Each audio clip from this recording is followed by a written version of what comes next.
Canvas Conversations and Art of Noise. Okay. Welcome everyone to Art of Noise. We're doing something a little different, so if it's okay, I'll take a moment to describe what this is and what Canvas Conversations means to Art of Noise in this new season. With the new year, it comes a new vision for our artists and our art community. So Art of Noise presents Canvas Conversations, a new series of intimate conversations featuring our artists. Conversations will also highlight the voices of our local curators, gallerists, art professionals, and collectors with the goal of helping people understand the business of art and how to collect. So that was our new version. And if it's okay, I'm going to jump right in. And introducing myself, I'm Miss Joli. I work currently with Art of Noise as the curator, I'm a creative director, and all that jazz. And we have here someone special tonight. Qrcky is tonight. Is it tonight? No. I want it to be tonight so bad. This afternoon, Qrcky, who is our current exhibition today, if you can see right behind us, Black Superheroes.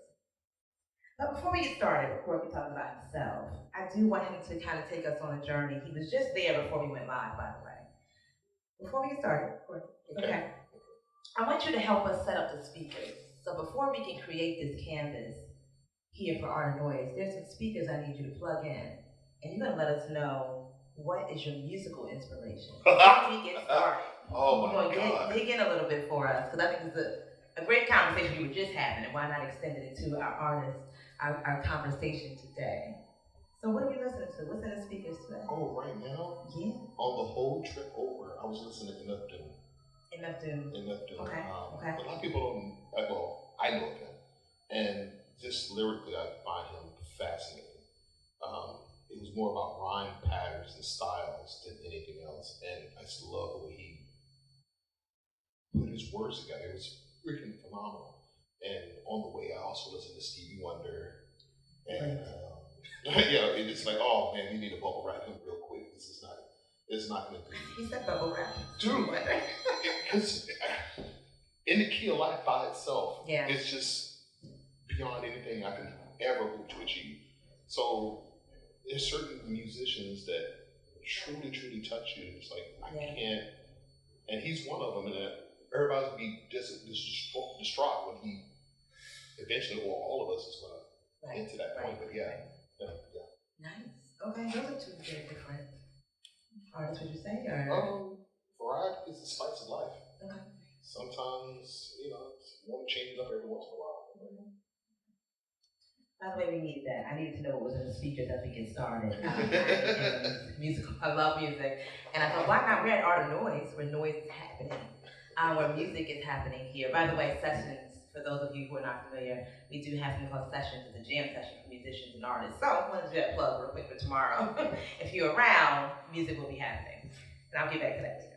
But let's now jump in. For those of you who are newly experiencing the work, I want you to tell us a little bit about yourself. That's okay. Give us a snapshot of who you are, from which you came, where you're from, and how'd you make it to Art of Noise? Well, I'm originally from Virginia Beach, but I've been in Baltimore for a year and a half now. And I was in DC for a time, but Baltimore has the welcoming artist vibe there. Yeah. And accepting. It's just, I never felt that anywhere else except for Baltimore. Once my artist name got a little bigger, I started getting sucked in other realms, but for the wrong reasons. It's like, really? It's more or less to, what can you do for me? Okay.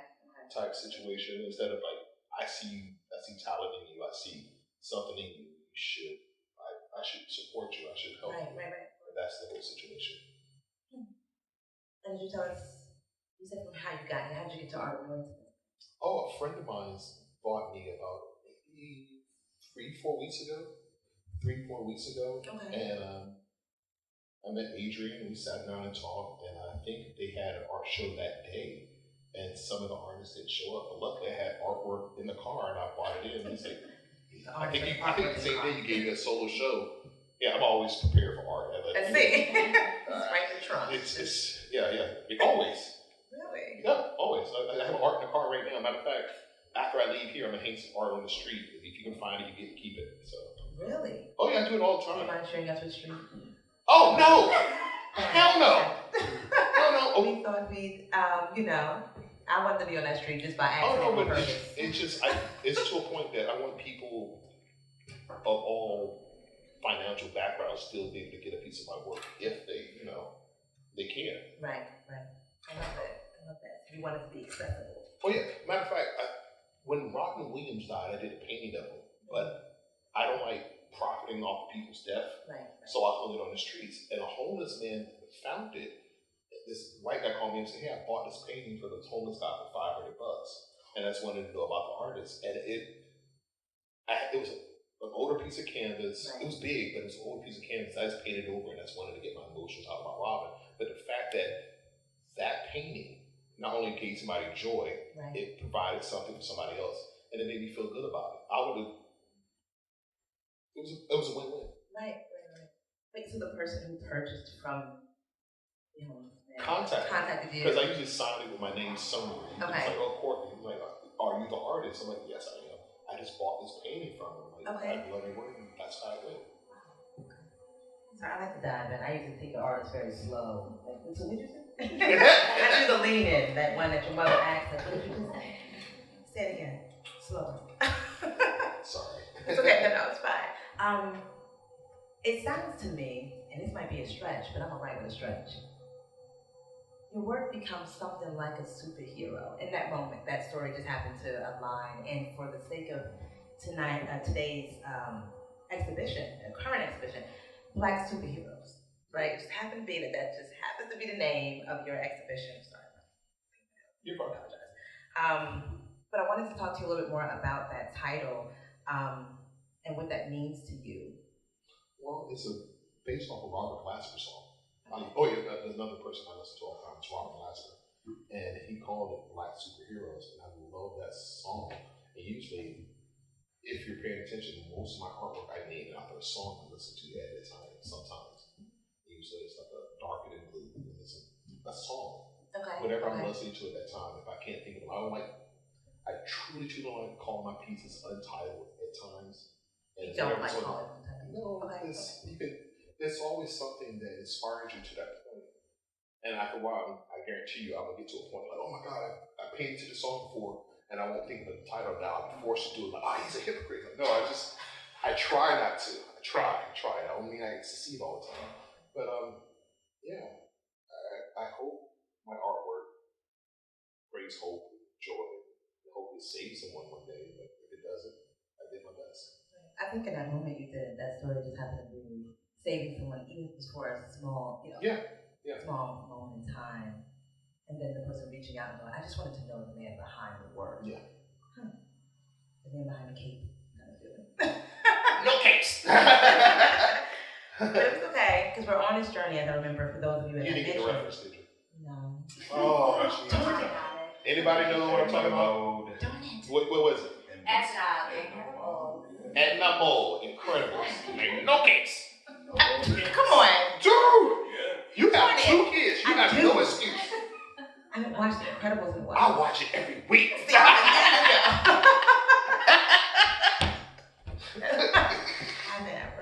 But Edna Mole herself. Oh, Mrs. Fantastic has the best butt in 3D animation, hands down.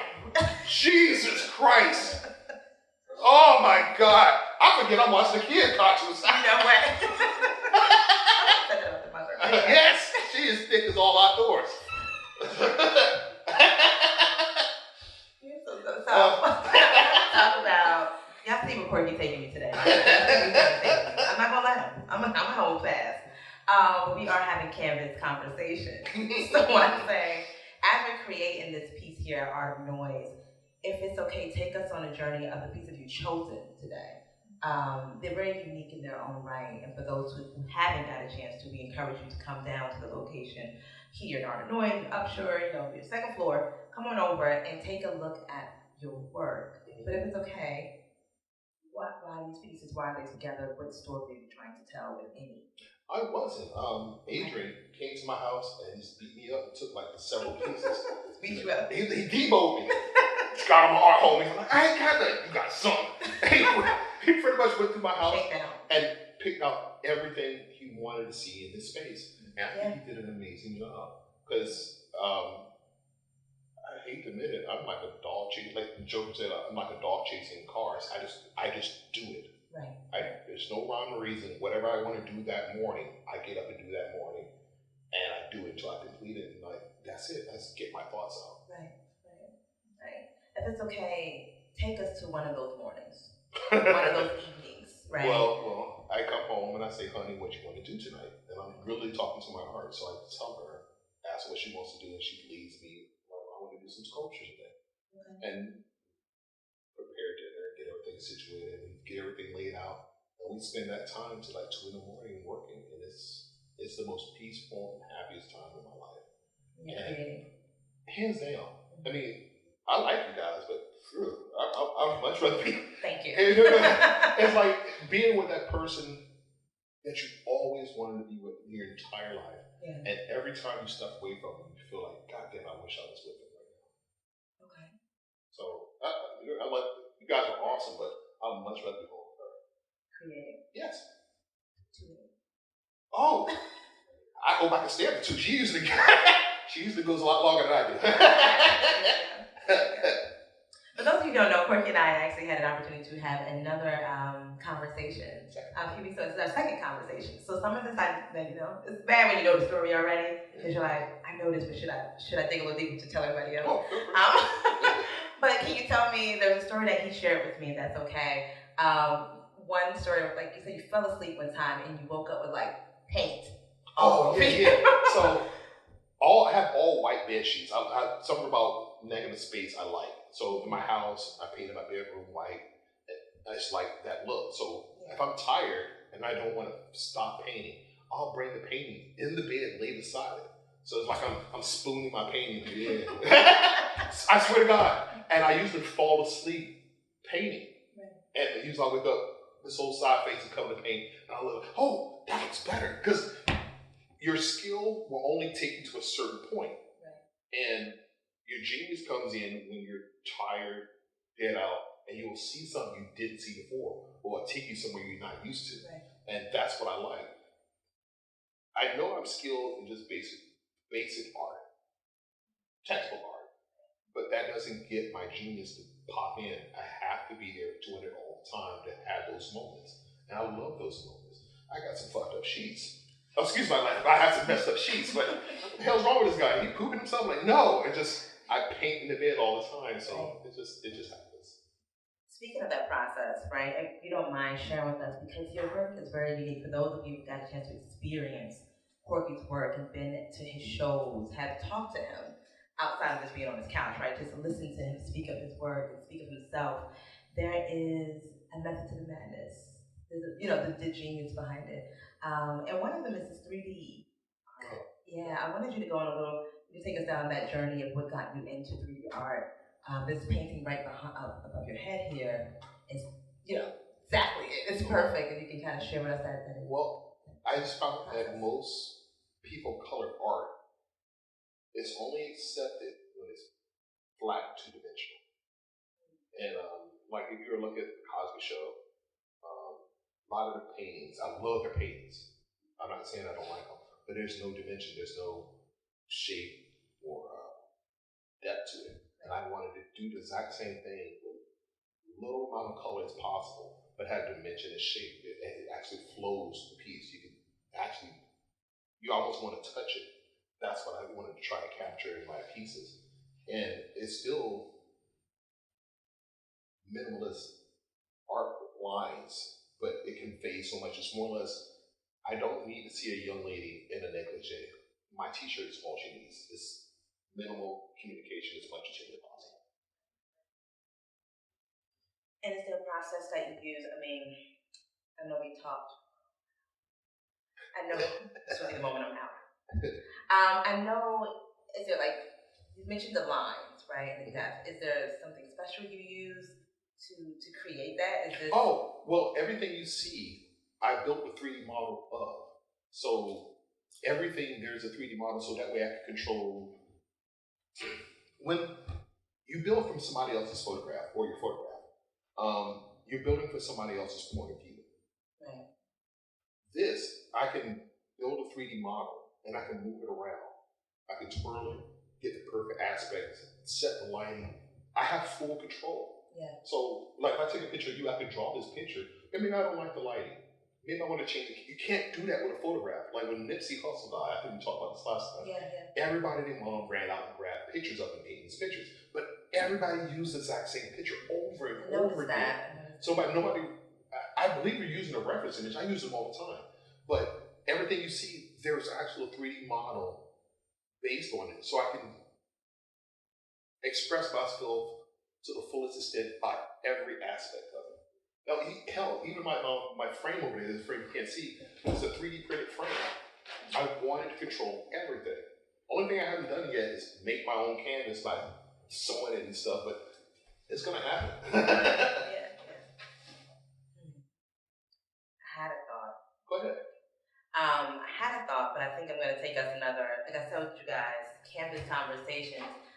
Qrcky and I have talked, so we have had conversations, so I'm going to take you down another lane, it's okay? Okay. Tell me about the first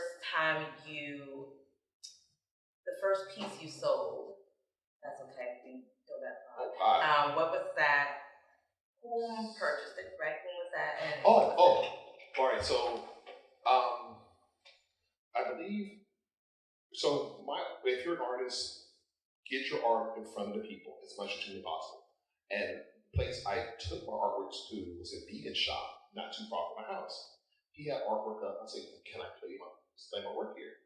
And I remember I did a painting of Lauryn Hill.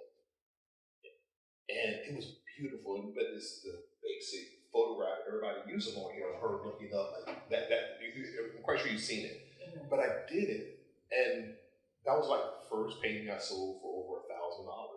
And back then, I was just doing it just because I was having fun doing it.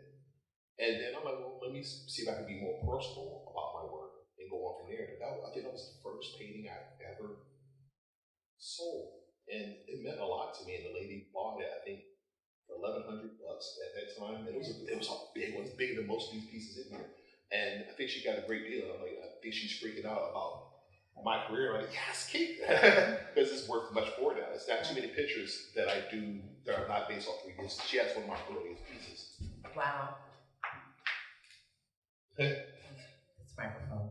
I want you to finish the statement for me. It's something I like to do where I, again, throw a statement your way, you finish it however way you please. Okay. To create is to ... It's to love. Period. I used to think I knew what loving is different from love for a child. My son and my daughter loves me unconditionally, and I love that about them. But the love I feel towards my art is something, or just creating. It grows, it changes every day. Because you never know where it's going to take you. It's like, oh my God, what is going to happen today? I don't know. But it's exciting every time I do. If I ever am in an old photo and I'm senile, just give me some canvas and let me go. That would be my ideal type situation. Right. Put on some music, let me go. And I'm thinking my muscle memory and my true self will come back out. And I think that love for art and creating would do it for me. Yeah, love. Creating is love. Was there ever a moment where you could not create? Yes, and I did it to myself. Okay. I thought what I was supposed to be in life was something totally different. And I steered off the path every time, and I paid the price every time I steered away from it. This is the first time I steered towards it, and I'm benefiting from being true to myself 100%. And I can't go back. It's when you remove people out of your life that held you back or put yourself in situations where you thought this person was good for you, and all you needed was to create and feel better. It's the best therapy. It's an addiction. I can't stop. Yeah. I'm truly strung out with creating. My first time hearing that. Sorry. You've never seen it before. Oh my God! Come on back, you know. you know somebody and they say something and you go, oh. But that's what it feels like. Yeah. That's the only way I can describe it. And I see, like, I have family members that was on drugs, and I see how bad they will fight and do for it. Like, hell, even my jacket to this point has paint on it because I don't care. All I want to do is great. And if I want to paint right then, as soon as I get out, that's what I'm going to do. If it's okay, I want to kind of change the tracks. So for the sake of this, tell me what track are we listening to now? In my mind? Yeah, just give me a song. Oh, give me a song. My Philosophy, KRS-One. There we go. Okay. 100%. Speaking of philosophy, we're going to talk about it.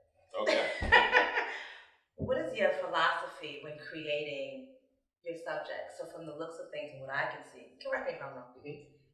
These are Black subjects. You can tell by the eyes, the cheekbones, the lips that this is our people. No. Okay. That's what I like about it. Okay.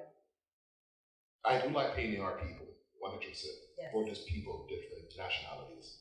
But the majority of the time, most people assume they're all Black. They're not. I use everyone. Everyone. It doesn't matter. Like one of my favorites is a friend of mine named Golda. Golda's Jewish, old as hell, and I love her to death. I hope you watch. Hi, Golda. And she was one of my best friends, but she affected my life so positively, thoroughly. I had to paint her, but nobody knows unless you read the title of the piece. You wouldn't know it was her. And I do like painting my people because one thing that bothered me that I don't think we're painted in a light that I find appeasing sometimes. Yeah. I don't want to paint us embracing. I don't want to paint a Black Jesus. I don't want to paint any of that stuff. I want to paint and express myself without society's influence on, oh, it'd be a good idea if you paint this. Right. Oh, you should paint this. You know what you should paint? What I should do is not listen to you. And that's what I want to do. Speaking of that, I know that I've asked this question before in another space.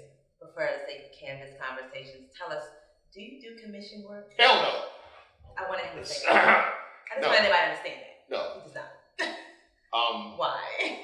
I did in the beginning, but it's like working customer service. It's like working customer service and you have a love relationship with your art and they're coming in and telling you what you should or should not do.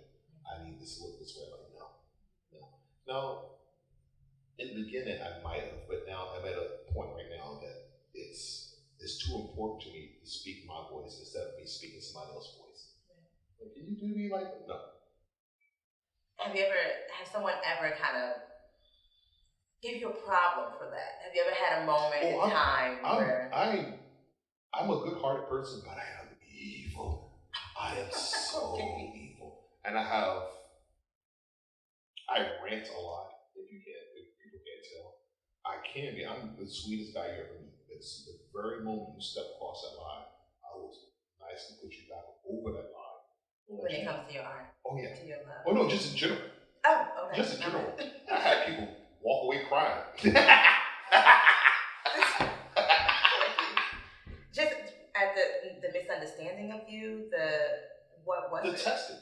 Okay. The true testing, because I think people see me and I think, oh, you're a nice guy. I am. I'm a nice guy. But the very moment that you disrespect me and I try to step to you and say, hey, I didn't like this, and you won't go further, yes, let's see how far you can go. That is the sweetest fruit. Oh yeah, let's go. I'm scared of Qrcky, No. I'm teasing. I'm teasing. No, you've always been an amazing person to me, and you have nothing to worry about. Trust me, the people who you're in the person called a me monster. A me monster? Yes. No. A me monster is a person, no matter what you've done in life, it's all about me. Well, I've been to the moon. Me too. I just made this great piece. Oh, I did that before. Like, as you know, yes. Oh, yes. The freaking worst. In our world. Oh, it's the worst. Yeah. Or the art critic who don't produce anything, but will sit there and tell you what you're doing wrong, what you should be doing. Infuriating. I do not tolerate that. Now, don't get me wrong. I I'm not fat shaming anybody, but I'm not going to take weight loss advice from anybody who's fat. So if you're not in the field doing it all the time, then I won't listen to you. Now, there's a lady at Zenith Gallery. This lady's been in there for years. So when she says something to me about you should sign your canvas right here on the frame, I take that to the bank. Right. She's been in here for years. She's done her work. She knows what she's talking about. She said, don't use these type of hooks. Use D-rings. 100% valid information. It's not criticism. It's actually criticism that's going to help me out in the long run. And I accept stuff like that. So if you guys say, Q, I noticed X, Y, and Z, thank you. Or you got, oh, I wouldn't have done that with arrogance. Like, no, I'm the wrong one.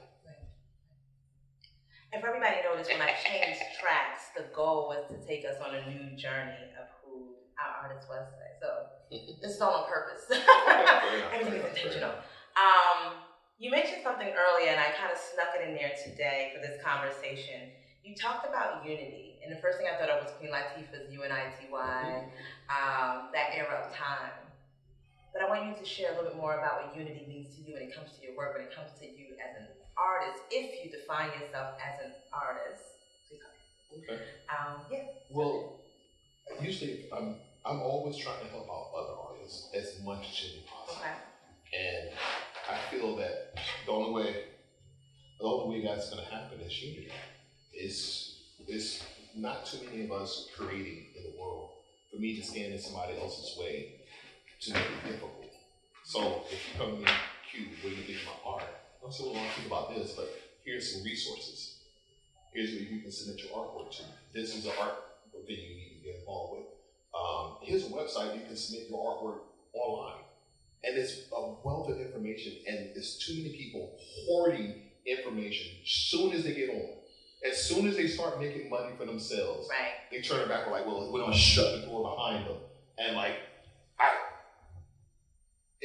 I can't stand it, but I love seeing people who want to get into 3D modeling, and I give them some recommendations. This machine you need, this is a program you need, this is what you need to help them all, and they do it. Right. That is the best high, because not only that I know I helped them, they fell in love with something that I helped them fall in love with, like your friend I'm trying to match me with. Right.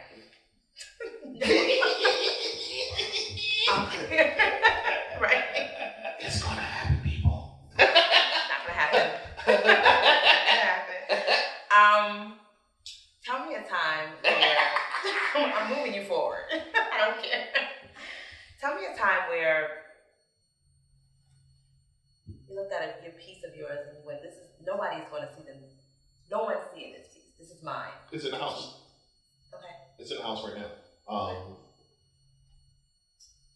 It was like one of the perfect night of me just painting, and I was happy with it, and I put it in the basement. And every once in a while, I go down and take a peek at it. Yeah. And you'll never see the light of day. What inspired that piece? Oh, that was dirty. Mama, I was shamed the devil. Oh God. I'm sorry. Do you mind sharing the story of, here's the one, the woman who purchased 3 of your pieces online? Okay. So, all right, check this out. All right, so. All right, I was about to, the lady went to one of my art shows and I was not going to date. So I was getting ready, blah, blah, blah. And I pulled up, I heard somebody knocking the front door. And I'm only by appointments only. You can't come to my house just willy-nilly. And I go out and open the door, and this guy, half his head was braided, and the other half was poofed out. And I said, "May I help you?" He said, "Do you own this house?" Already aggressive. I said, "Yeah, that's me." So you gonna give my mom her money?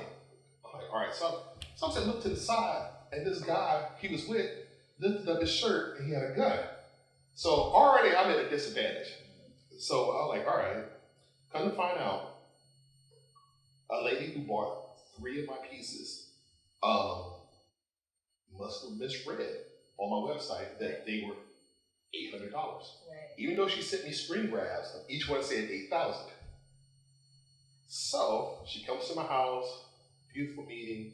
She put down a down payment. I took part of that money and got it all custom framed. Beautifully about another black frame named Leon. He's amazing. If you ever want to get some great custom framing, he's the person. So when it comes down time, I give people 3 months to pay it all off. Okay. 5 months later, she contacts me and say, "Hey, I have the money." I'm like, my people. So I was all right. I told her the price. She's like, no, it's full. No, this is the price. All deposits are non-refundable. Right. And plus, I took part of that money and framed it for you. So I was about to offer her what my contingent plan is. She goes off on me. And for weeks on end, she was complaining, blah, blah, I'm gonna get a lawyer, blah, blah. Yeah, I'm covered. I got everything legally. Right. So here's her son at my door, and he's feeding off of her energy. Now, being honestly probably maybe a single mom, because her husband could have came, or boyfriend. She sent her son. So being that I'm thinking, all right, first thing I say, hey, what's your name? Bring things down. Because the temperature's way too hot. I show him the text messages, show him the prices. First thing he said, nobody sells art for this much. I say, yeah. But see, he's a hood guy. He doesn't know. So I'm talking to him calmly, bringing him back down. I say, now, what I will do, I'll do a smaller piece for your mom. My painting sell for this much. She only paid this much. She still benefited. Right. And he calms down. Now, the situation could have ended several ways. I could have matched his energy and could have been hurt right then and there. Or he threw some stuff in my window. Or I could have called the cops. A whole different other situation. The problem is, with people, is solidarity. I talked to him like he was a human. This is what it is. I was calm. He said, man, I'll tell you what, you're not to deal with her anymore. So let me know when you get the painting done, and I'll come pick it up. You don't have to deal with her anymore. So at this point, the door's shut, he's gone. And the boy gets the car bumping out. And I'm like, right. I get in the car riding. A few minutes later, I get a call from him. He says, Mr. Q, thank you for talking to me like a man. He wanted respect.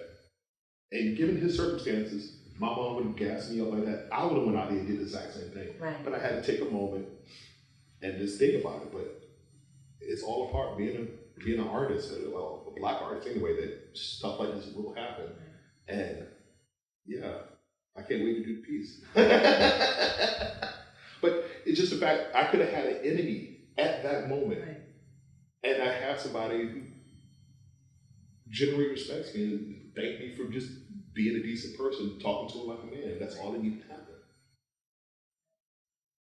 How do you think your approach to that has affected you as an artist, your art career? I'm still here. This is true. But it's always how I approach things. It's whatever is going on in your life, it's not worth losing somebody over. Whether he agrees with me or not, or hurting him, or it's not my goal. I'm not here for that. My goal is to get back up there and start creating. And whatever gets me to that point quicker, that's fine. And I don't have to call the cops for anything. I don't trust them. And the fact that I could talk to this young man like a man and handle this logically and reasonably, it's a testament to it. It can be done. You can talk people down. You can de-escalate. And that's exactly what I did. And I'm not even trained, but I knew that what he was going through, and I saw it in his face. Right. And just talking to him like a man and just leaving it at that. If y'all notice, we went from a high and took it to a low. I did on purpose. A lot of things hurt. For the sake of Canvas Conversations, I'll take us back to the strokes of the brush, if that's okay. Okay. I want you to change the track for us one last time. What are we listening to? Oh, I hate to admit it. God damn it. I listen to this. It's a guilty pleasure now. Kanye West, We're Major.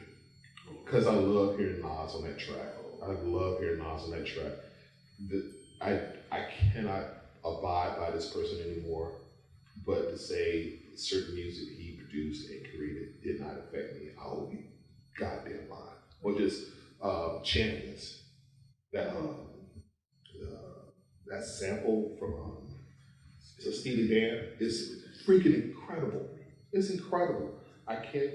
I'm trying to separate the artist from it, but I can't. He's garbage. I just can't. And I hope whatever medication he's on, he gets back on. It just. I've seen people like bipolar. I had a cousin who's bipolar. And one day everything's just beautiful. The next day she's swinging at you. Right. So I know what it is. But when you have the limelight like he does, it's impossible. But I love that song. Yeah. So that's what I'm listening to. Oh, I feel dirty for just saying it. Sorry. No, thank you. I want us to look again. You know what? This is deja vu. Why do you think so? I dreamt this. I'm saying like, oh, this is mighty familiar. Like, sorry, it popped me out. No, it's good. Wait a minute, I've done this before. Okay, I like that. Tell me, do you have for this current exhibition here at Art of Noize, do you have a favorite? Is there one that, when you look at the collective work together, that was not chosen by you, that was chosen by the gallerist, Adrian? Mm-hmm. What's one that stands out to you that goes, yeah, this is it, this is me? Well, it's very easy to say the one behind me, but it's not. I have a self-portrait of myself behind Adrian. You guys can't see it right now on the camera, hopefully. I have another recording. It's a self-portrait of myself with a halo around my head. But it's like my face is in a shell of myself. It's my commentary on religion and what I feel about religion growing up in Southern Virginia.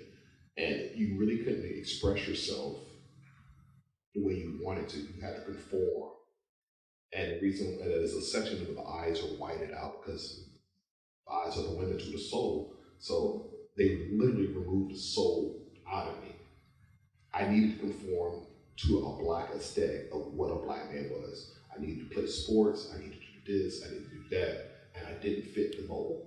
Right. So I wore a shell, and I felt a prisoner in that shell until I moved up to this area. I think I feel more freer. I feel freer here than I was back there. What is home? What is home? Yes. Home is where my art is. Period. I could be in Detroit right now, it'd be cold. But Baltimore has been really good to me. So wherever that art is, and I have a paintbrush and I can paint. Matter of fact, when I went through my divorce, I had to go stay, I was homeless like for 3 months. And I went to go stay with my cousin, and she had a basement, just a basement. And I went in there and painted every day. Every day. And I was happy. I was so happy. The lighting was horrible. The basement would flood if it rained too much. I had to put everything on chairs and on top of the dressers and stuff. And I'm like, oh, wake up in the middle of my squish, like, ah. But it was still good. Yeah. Long as she's there, I'm good. Yep. Yes. And for the sake of this last question, I want you to take your time. Technically, this is my last question. Okay. If the audience, I will open up to the audience for our Canvas conversation. And for those of you who are joining us for the first time, it is an intimate conversation about art and what sparks the artist. Who is the artist behind the canvas? So that's what we're doing here. It's from the mind, right? That's what we're doing here. Where do you see yourself? Where do you see your work? Who's your next subject? What's happening next for Qrcky? She tells me. I have no control. I can, like if a gallery say, hey, we want 13 of your pieces. Right. I'll paint that style they might ask for. Because this is what the aesthetic they want or something like that. Okay. But to me to define what I'm going to paint next day, I have no idea. And I don't want to know. It's just like, coming home, you never know what they're gonna make for dinner, but you're excited, like, oh my God, they get ribs. Or it's to that. Why would you want to know? It's like the birthday, like, hey, we don't know what the birthday baby is until we announce it or we know. It's so much satisfying. It's a long game of foreplay. Gotcha. Yes. That's how I see it. It's like, no, I don't want to know. I don't know what she's gonna do next. when she does it, I just follow her. I'm just a vessel. It does it when it doesn't. I have no rhyme or reason why I do. But I just do things. Yeah. Last question. That was the last question. I got a question. Are you single? I'm quite sure a lot of people out there are wondering. No, I'm not. Yes, I am, but it's not. If it's okay, I'm going to open the floor to our audience. Okay. That's okay, Qrcky. Again, what I love about Qrcky is a lot of his conversation is not on camera. It's when there's no lights, there's no microphone, no nothing, and you get a chance to hear his raw thoughts, his emotions, his laugh. How affection. So I'm opening the floor if it's a little okay. My microphone is out. I've been playing like it's been on this whole time. But if it's okay, audience, I'll do my best to repeat the question to you if you can't hear them. Okay. But is there anyone who has any questions about his work, his journey, who he is? Yeah, there we go. Anything. Be afraid.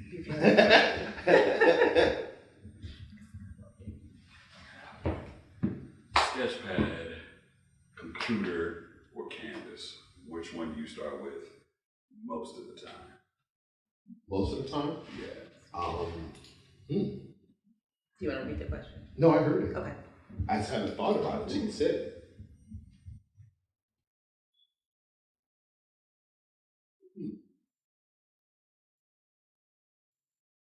Usually this pops up in my head, or whatever's close to my grasp.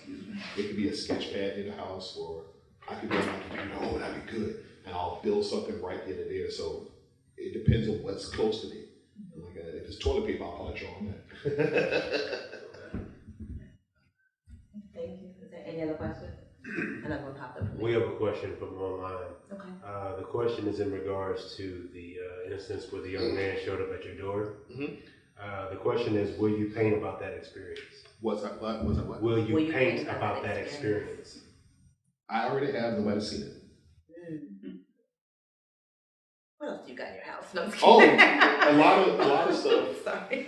What else is there? I think that I have a collection of pieces that's just for my family and Okay. mainly for my kids. It's like, well, if my piece is selling for this much now, I'll be an asshole if I didn't set some aside for them. Okay. And I don't, like, so if they'll be there just in case, like, tomorrow's not promised. And if something happens to me, they'll have these sets of pieces dedicated to them. I might bring them out, but they wouldn't probably never be for sale, but just some of them, like, no one ever see. I know in our last conversation, I thought I didn't have a question, but I do. My last one, I promise. I'm like that. You and I were talking at one point, and you mentioned, I asked you, did you teach? Yes. You have an interest and an excitement for teaching. Yes. Is it okay to kind of sprinkle a little something on us about the opportunity to teach and what's next there? I plan on doing a class with 50 kids, teaching them 3D modeling and sculpting. It's one thing I like about 3D, it's not just an art form, it's engineering. It's prototyping, it's building something that you couldn't normally build. I would have loved to have these tools when I was a kid. I was always into computers and stuff like that. So see somebody, a young person who might be interested in something like that, be able to build their own wind turbine or build a toy for themselves and watch their mind just click on a skill they didn't have before. He could build, well, I want an iPhone holder for his phone, and he could build it himself in the computer, but he doesn't know he's learning engineering, mathematics, and just things in actual physical space, measurements. It's so much math and learning going on just to get it right. So it's like the carrot and the stick. It's a sweet, oh, I can have this. But he doesn't know he learned all this in the process. And I'm so excited for it. And thank you for Baltimore for the grant. Oh, it's in Baltimore. Yeah, it's in Baltimore. And I just love teaching. That was, besides doing it right now, because when you're teaching, you're helping somebody else. Mm-hmm. But I used to teach at the YMCA, and I used to teach art. And it was great. Because every day you got in there and played with these young people. It was fun. It was fun all the time. It didn't feel like work until I get my paycheck. But it was fun. Right. And they were like, Yeah. they would tell you all the stories and what they went through as a child, and they really opened up. They really, really opened up to you. Like, I'm going through, my dad's in jail, and you can get it painted out, Right. or you can draw it out. We just wanted to hear that other person is not going to judge them because they messed up at home, and everybody's holding it against them, and they come there, and I'm also like a safe space for them. That's what's the best part. Yeah. Well, I'm excited for you to teach. I mean, when you first brought it up, I was like, oh my God, kids get to learn 3D modeling, right? Yeah. Is that it? Yeah. Through computers. Well, there's a program you can do right now on your phone. It's an open source 3D sculpting program. Okay. So even if they're not there with me, they can do it anytime they want. And after that, you can download the file, then you can 3D print it. And if any artists want to know about it, I can show you on my phone where it's at. It's just really cool. Nice, nice. Is there anything else you want to say as we wrap up Canvas Conversations again? Well, we are showcasing artists, of course, like yourself. You pretty much behind the canvas and creating something anew in front of us. So it's kind of what we did today. I don't know if you noticed, but if you had your machine, you had the stuff right here, right now. Oh, yeah, I'll be working. You've been working, Yeah. right? I was this close to bringing my laptop. Really? Yeah, I was doing but I think I better be in the moment for this one. Yeah. Is there anything you want to say? You want to kind of wrap us up in as we close out? Chasing your dream is not a sprint, it's a damn marathon. It is grueling. But every year I do it, I'm satisfied and I get happier, and it's worth it. We were talking earlier about I don't have the patience, but you do have the patience. You just gotta love yourself enough to do it for yourself, whether it's building something, making something. How many times can you watch television? How many times can you watch the TikTok video? Take that time and build something. But every day, I swear to God, when I first started, I was horrible. I'm serious, I was not good. I can be honest with you. Yeah. I wasn't. And over time, I got better. Right. And my biggest regret is I'm not young enough to get better than I could be.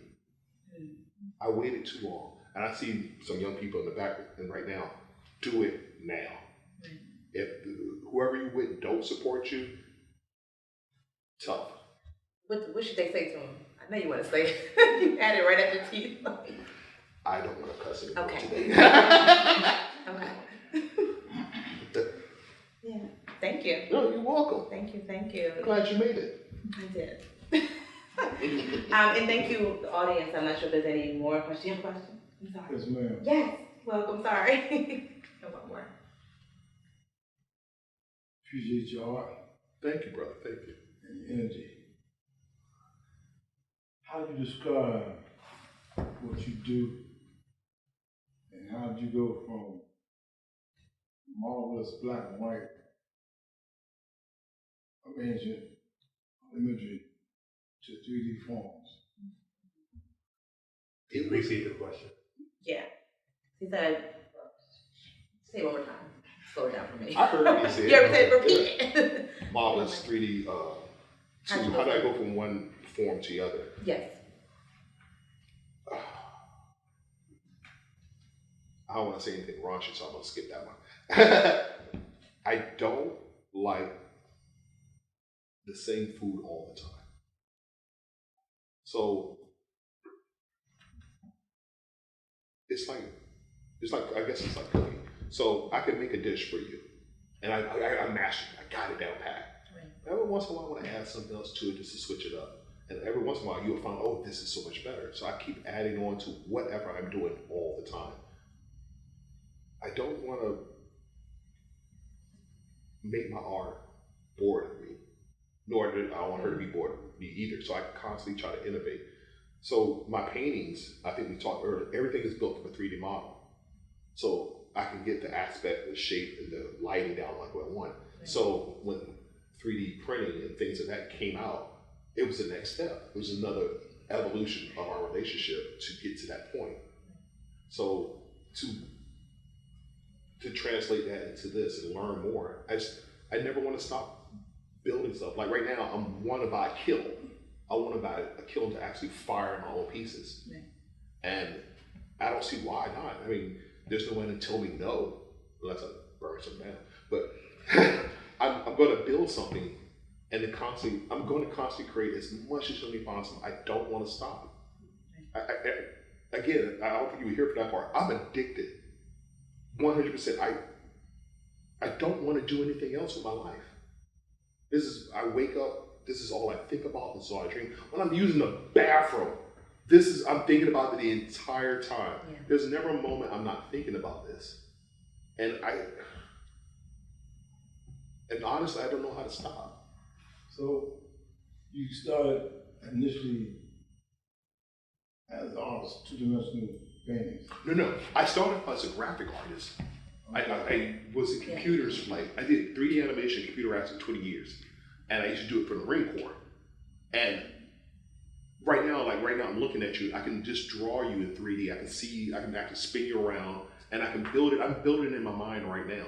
So it's not like I think in 2D anymore. I'm always thinking in 3D. So that started it, I admit. But the initial me painting and then falling in love with it and stuff like that, I don't know where it came from, but obviously the lines were already drawn. I just had to follow the path.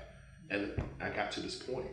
So even this piece right here, you can see the dimension of the 3D modeling I built from it. It just flows naturally, and it just fits this piece with the lines and stuff up there. And then taking it into a sculpture was just the next evolution. And then hopefully they go bigger, and then fire my own pieces in the kiln. Hell, next thing we do, the 3D is virtual reality. I just need more money and just more time in the day. Hopefully, in the next 2 years, I can just do this full time. I still do 3D animation and graphics for a living. But if it gets to a point where I can make enough money and just do this, the only time you would see me is out the street. You better hope I took a bath, because this is all I want to do. So you conceptualize your two-dimensional artwork from a 3D perspective? Yes, all the time. I'm doing it right now.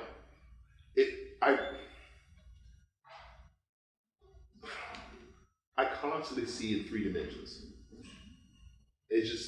I always want to, I'm looking at your bag right now. I'm just I'm envisioning what's behind it. What kind of clasp is up there? If it's silver, is it brown? Is it more worn? I'm doing it in my mind all the time. I'm constantly thinking on other sides. Hey, I know you. I know you too.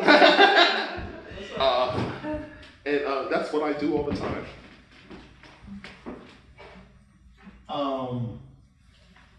I could talk all day.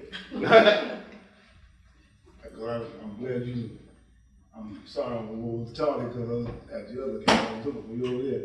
The people over there, they understand, they made it clear to me to tell you they won't be here because of whatever. But I do my master's thesis in a black and white when I was up in Pratt. So this is not me. You take me back a number of years. And you doing some stuff that a lot of people can't do, don't know how to do, some of which I try to do. So I'm just kind of spellbound. Oh no, it can be done, but trust me, it was a lot of trial and error.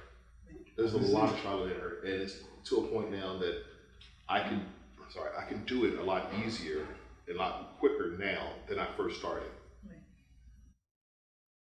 You say you do this for the Marine Corps? Yeah, I used to work for the Marine Corps. Hoorah!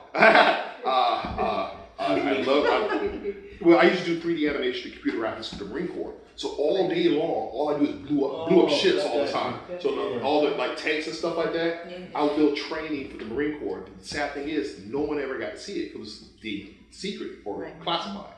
So I was able to express myself in a way, but now I can express myself fully. And you say I can look forward to you mixing how you produce these 3D graphics and your paintings with some ceramic involvement. Yes. I can't wait to see it. Me neither. I just gotta find it. I know in my back area in my house I can do it there, but I just want to make sure I have everything because I've never done it. I don't want to burn out a whole neighborhood because I'm like, oh my God, it looks beautiful. I just want to make sure I do it to a point that she'll be happy, which is my heart. If she's happy with it, And that's another question. You mentioned she a couple times, and then I heard you say you were divorced. I said, well, No. I'm married to my work. okay, So that's the she. Yeah. Oh yeah. She's Okay. she. I come home to, and I'm gonna tell everybody. When I come home to, I say, "What you want to do tonight, honey?" And I'm talking to my art, and she tells me what we're gonna do tonight.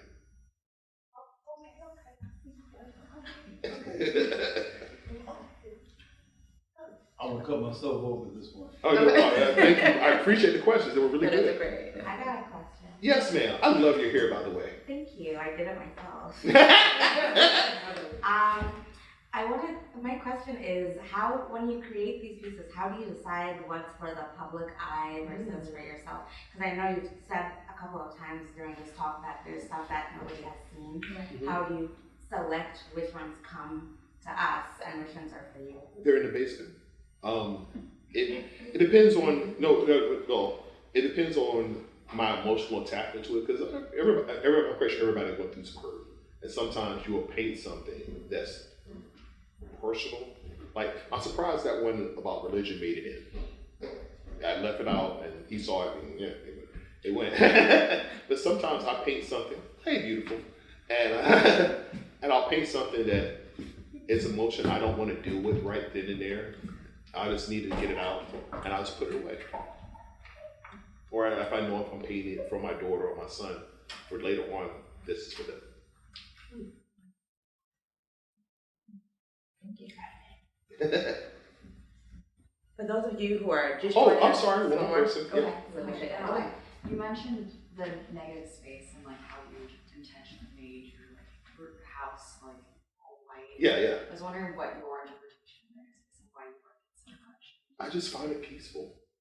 I find just that plain white background. It allows my eye to focus on nothing else except for the piece.